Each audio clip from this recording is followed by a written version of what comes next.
Hello friends, ఇవాళ carrot and rice రెండు కలిపి టేస్టీ ఖీర్ చేశాను. చాలా బాగా కుదిరింది. కాలేజ్ నుంచి రావడం పిల్లలు మొత్తం ఎగరగొట్టేశారు. ఎక్కువ షుగర్ లేకుండా చేశాను. ఈ సీజన్లో మనకి రెడ్ క్యారెట్స్ వస్తాయి కదా, పొడుగ్గా ఉంటాయి. అవి రెండు తీసుకున్నానండి. ఎలా చేశానో ఈ వీడియో లాస్ట్ వరకు చూడండి, మిస్ అవ్వకుండా. ఇదిగో అండి, రెడీ టు సర్వ్ అనమాట. ముందుగా ఒక 2 క్యారెట్స్ ఇసుక లేకుండా క్లీన్ చేసుకుని చెక్కు తీసుకొని ఇలా తురుముకొని పెట్టుకున్నాను రెడీగా. దీనికి కావాల్సిన ఇంగ్రీడియంట్స్: తురుముకున్న క్యారెట్, 2-3 గంటలు నానబెట్టుకొని ఉంచుకున్న బియ్యము, డ్రై ఫ్రూట్స్ పీసెస్గా కట్ చేసి ఉంచాను, 1 కప్పు షుగరు, ఒక 7 to 8 kaju katli pieces. Khoa బదులు కాజు కత్లీ యూజ్ చేశానండి. ఒక ప్యాన్లో 2 స్పూన్స్ నెయ్యి వేసుకొని తురుముకున్న క్యారెట్ అందులో ఎర్రగా వేయించుకోవాలి.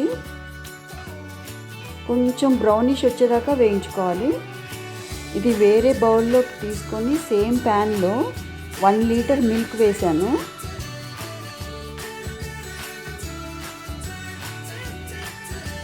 ఇప్పుడు నానబెట్టుకొని ఉంచుకున్న బియ్యం పాలల్లో వేసాను.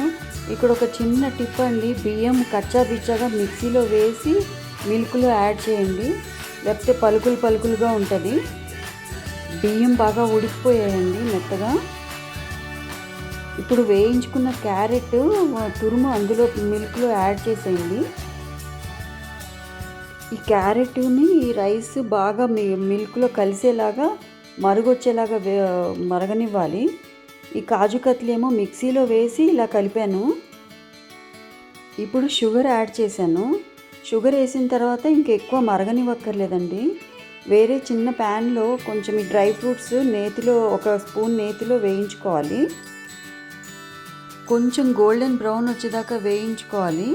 ఈ డ్రై ఫ్రూట్స్ ఖీర్లో యాడ్ చేసుకొని కొంచెం కలిపి సర్వ్ చేసుకోవటమేనండి. రెడీ మీ ఖీర్. ఈ రెసిపీ కన్నా మీకు నచ్చితే లైక్ చేసి షేర్ చేసుకొని సబ్స్క్రైబ్ చేయండి ప్లీజ్. Bye bye.